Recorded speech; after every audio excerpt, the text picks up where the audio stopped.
Բարև ձեզ, ստորագրեցիք, որ չեք վստահում Փաշինյանի իշխանությանը, ինչու՞։ Պատճառները եւ անձնական են, եւ ընդհանրական, եւ կապված իմ հայրենիքի հետ։ Այս իշխանությունը ստով եկել է, ստով շարունակում է ու միջև վերջել ինքը սուտա ծայրից ծայր։ Իրան վստահելու պատճառ չունեմ։ Ունեցել եմ հայրենիք,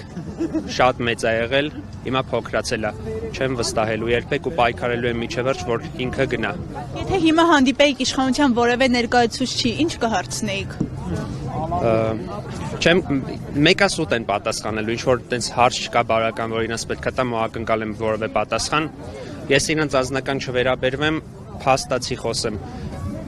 Իրենց վարած քաղաքականությունը այսօր հայ երիտասարդությանը ու ապագա սերունդին կանգնացել է փաստի առաջ։ Մենք վտանգված ենք այն առումով, որ ադրբեջանցիները շուտով գալու են ու բազմանալու են նապաստակի պես, այդ 300,000 ադրբեջանցին մոտ 30 տարվա մեջ արդեն 3 միլիոն 4 միլիոն ելնելու, չզարմանաք, որ իրանցից մեկն էլ ապագայում մեր երկիրը ղեկավարի։ Այնպես որ մենք փաստի առաջ ենք ու անտարբերության իրավունք չունենք։ Բոլորս պետք է ոտքի կանգնենք, շարունակենք այսպիսի գործողություններով առաջ շարժվել ու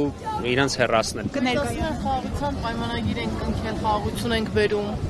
Տեսեք, այդ ամբողջը սուտ է։ Խաղաղությունը չի լինում պայմանագրով։ Մենք պատմական լիքը փաստեր ունենք։ Օրինակ, Սովետ Միությունը, երբ որ Գերմանիայի հետ փաստաթուղթ էր կնքել խաղաղության, հաջորդ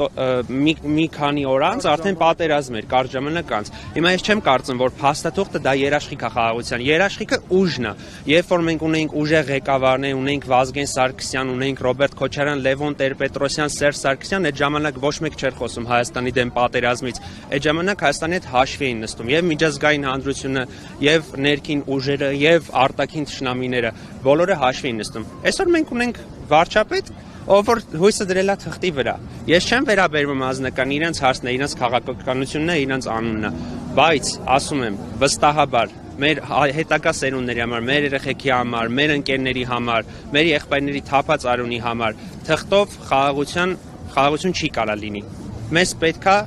ուժով հասնել խաղաղության։